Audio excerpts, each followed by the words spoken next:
আল্লাহকে ভয় করো, আল্লাহকে ভয় করো, আল্লাহকে ভয় করো।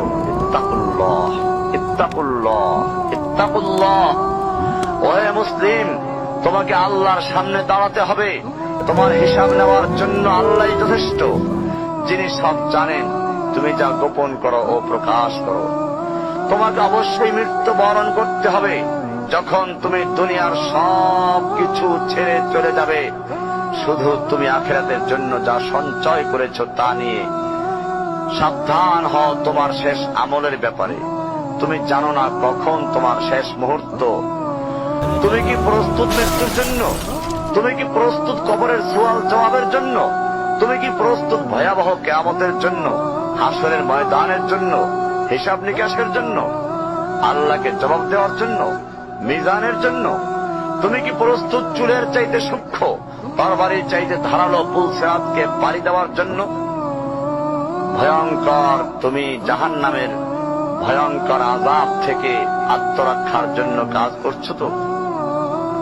যার ইন্ধন মানুষ এবং পাথর, যার আগুন ভয়ঙ্কর উত্তাপ সম্পন্ন কালো বর্ণের, যা হৃদয় পর্যন্ত জ্বালিয়ে দেবে, এমন উত্তপ্ত পানি যা নাড়ি ভুঁড়িকে বের করে দিবে।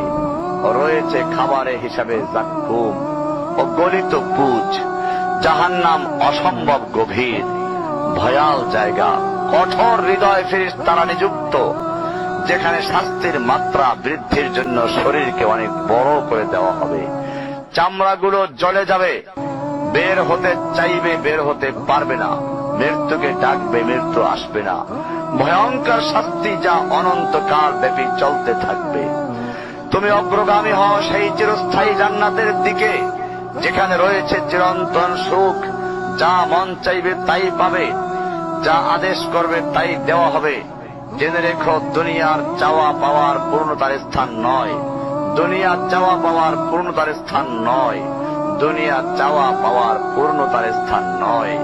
জান্নাতি হচ্ছে এমন জায়গা যা তোমার সব আকাঙ্ক্ষাকে পূর্ণ করে দেওয়া হবে।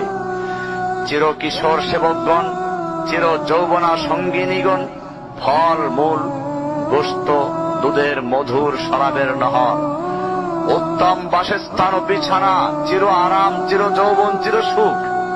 অসংখ্য নেয়ামতের মাঝে সবচেয়ে বড় নেয়ামত হবে তুমি আল্লাহকে দেখবে।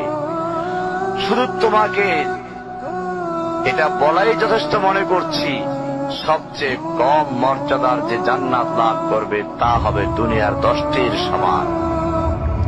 সুতরাং হে মুসলিম, হে ভাই, আল্লাহ তোমার প্রতি রহম করুন। এই বার্তা তোমার কাছে পৌঁছার পর আশা করি তুমি তা তোমার পরিবর্তন এবং সংশোধনে যথেষ্ট হবে। গতানুগতিক চিঠি হিসেবে নিও না আমার এই পত্রকে, ফেলে দিও না। এটা ফেলে দেওয়ার নয়, আল্লাহর জন্য বলছি। এর দ্বারা নিজেদেরকে সংশোধনের চেষ্টা করো। আর তোমার অবস্থা যদি উত্তম হয় এর চেয়েও, যা উল্লেখ করলাম, আল্লাহর কাছে কামনা করি তোমাকে তিনি দৃঢ় রাখুন, মওত পর্যন্ত লেগে থাকো উত্তম ঈমান সহ। اقرأ أخيا ورتل القرآن